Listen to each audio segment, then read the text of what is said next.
నమస్తే అందరికీ. హైదరాబాద్ సెంట్రల్ యూనివర్సిటీలో 400 ఎకరాల భూమిని తెలంగాణ రాష్ట్ర ప్రభుత్వం దాన్ని ఆక్షన్కి వేయాలని చూస్తుంది.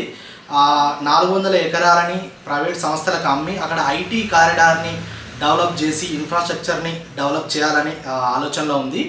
అవి అమ్మడం ద్వారా వాళ్ళకి మహా అయితే ఒక 10-20 వేల కోట్లు వస్తాయేమో. కానీ అక్కడ ఉన్నటువంటి వన్యప్రాణులు కానీ పక్షులు కానీ అక్కడ ఉన్న అడవు కానీ నాశనం అయ్యే ఒక ప్రమాదం అయితే ఎంతైనా లేకపోలేదు. అక్కడ 400 ఎకరాల్లో యాక్చువల్గా దీనికి కొంచెం బ్యాక్గ్రౌండ్ స్టోరీ చెప్పే ప్రయత్నం చేస్తాను.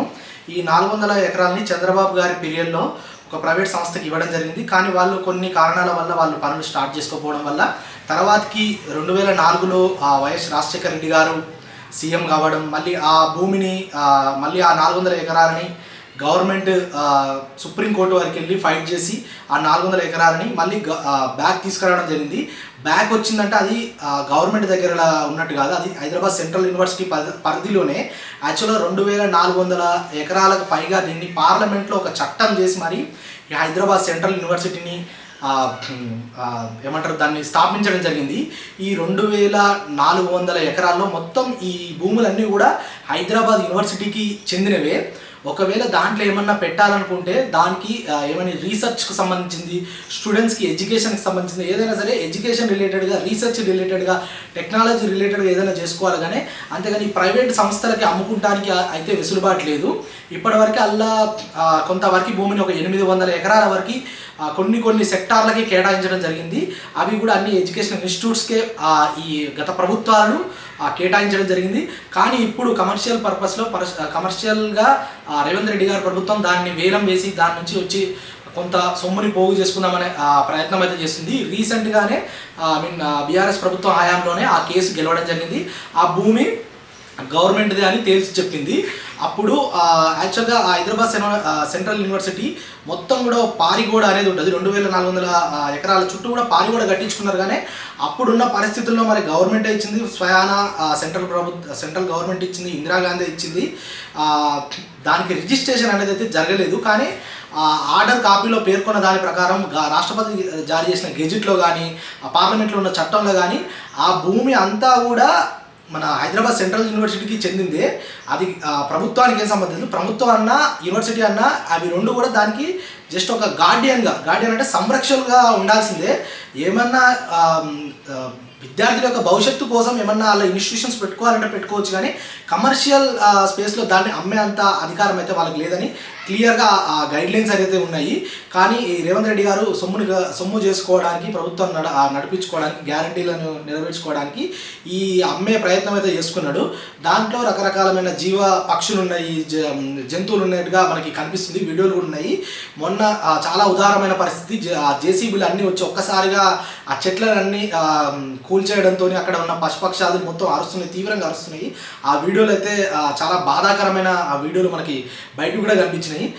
ఇంకొకటి ఇంపార్టెంట్ విషయం ఏంటంటే ఈ ప్రభుత్వం యొక్క డబల్ స్టాండర్డ్స్ ఎలా ఉన్నాయంటే ఫస్ట్ వీళ్ళు హైడ్రాని తీసుకొచ్చారు. హైడ్రాని లేక్స్ని ప్రొటెక్షన్ చేయాలి, మనం పర్యావరణాన్ని రక్షించుకోవాలన్నారు. అది మంచి కాజు, మంచిగా చేసిరు. దాంతో లేక్ పరిధిలో బఫర్ జోన్ FTLలో ఏమైతే ఉన్నాయో అక్కడ ఇండ్లన్నీ కూల్చేసిరు, పేదలకు మొత్తం అక్కడ అన్యాయం చేసిరు. పర్యావరణాన్ని రక్షిస్తున్నాం అనే ఒక పేరుతోని అదొకటి జుగాడు చేసిరు. తర్వాతకి ఏం చేసిరు, మన మూసి రినోవేట్ చేస్తామని చెప్పి అక్కడ కూడా మూసి పరివారక ప్రాంతాల్లోని కొన్ని ఇళ్లను కూడా కొట్టిరు. అక్కడ కూడా పర్యావరణ పరిరక్షణకు అని చెప్పిరు. కానీ ఇక్కడికి వచ్చేసరికి ఇక్కడ ఉన్న పర్యావరణాన్ని నాశనం చేసి ఆ పర్యావరణాన్ని అడవులను మొత్తం నరికేసి అక్కడ ఒక డెవలప్మెంట్ వైపు ఇద్దామనే ఒక ప్రయత్నం చేస్తున్నారు. వాస్తవానికి డెవలప్మెంట్ని ఎవరు కూడా వ్యతిరేకించరు. డెవలప్మెంట్ కావాలి, ఇంకా కావాలనుకుంటే ఆ గట్కేసర్ సైడో లేదంటే అక్కడ యాచారం సైడో అక్కడ ముచ్చర్ల దగ్గర ఆల్రెడీ 14,000 ఎకరాలలో మనకి 4th సిటీ అంటున్నారు. అక్కడ ఇవ్వండి, అక్కడ మీరు ప్రైవేట్ సంస్థలకి అలొకేట్ చేసి అక్కడ సంపదను సృష్టించండి, డెవలప్మెంట్ని డీసెంట్రలైజ్ చేయండి. ఆల్రెడీ హైదరాబాద్ డెవలప్డ్ అయ్యింది, ఇంకా సిటీ అవుట్స్కట్లోకి పెంచండి. అంతేగాని అక్కడ ఆల్రెడీ బయోడైవర్సిఫైగా ఉన్నటువంటి అక్కడ జీవ వైద్యం జంతువులు అక్కడ పుష్కలంగా ఉన్నాయి. వన్యప్రాణులు ఉన్నటువంటి అక్కడ మీరు దాన్ని అడవులను నరికేసి దాన్ని డెవలప్మెంట్గా చేయడం అయితే కరెక్ట్ కాదు. ఇంకా మీకు గుర్తుంటే దామగుండాన్ని కూడా 4,000 ఎకరాలు కూడా మన నావీకి ఇచ్చిరు. దాంట్లో కూడా పర్యావరణ సంబంధించిన ఎన్విరాన్మెంటల్ యాక్టివిస్టులు బాగానే కష్టపడ్డారు.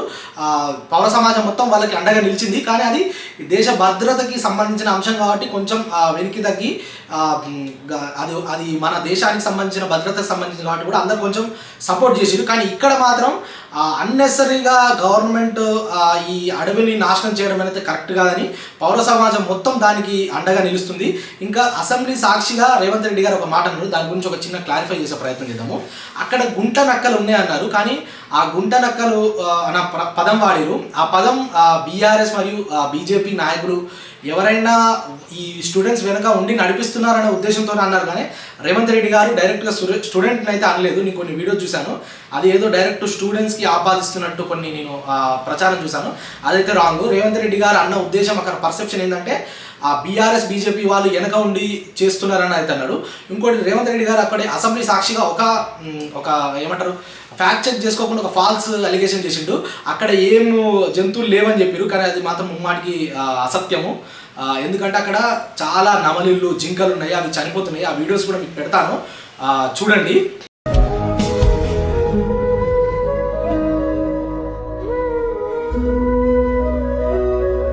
ఇప్పటికైనా రేవంత్ రెడ్డి గారి ప్రభుత్వం ఇక్కడైనా సరే ఆ భూమిని జోలికి వెళ్లకుండా అది యూనివర్సిటీకే ఇచ్చేసి, ఇంకా వాళ్ళకి ల్యాండ్ కావాలంటే మనం ఆల్రెడీ సేకరించినటువంటి ముచ్చర్ల దగ్గర ఉంది, 14,000 ఎకరాలు ఉంది, అక్కడ ల్యాండ్ ఇస్తే బాగుంటుందని నేను అనుకుంటున్నా. మీ అభిప్రాయాన్ని కూడా మీ కామెంట్ సెక్షన్లో తెలియజేయండి. ధన్యవాదాలు.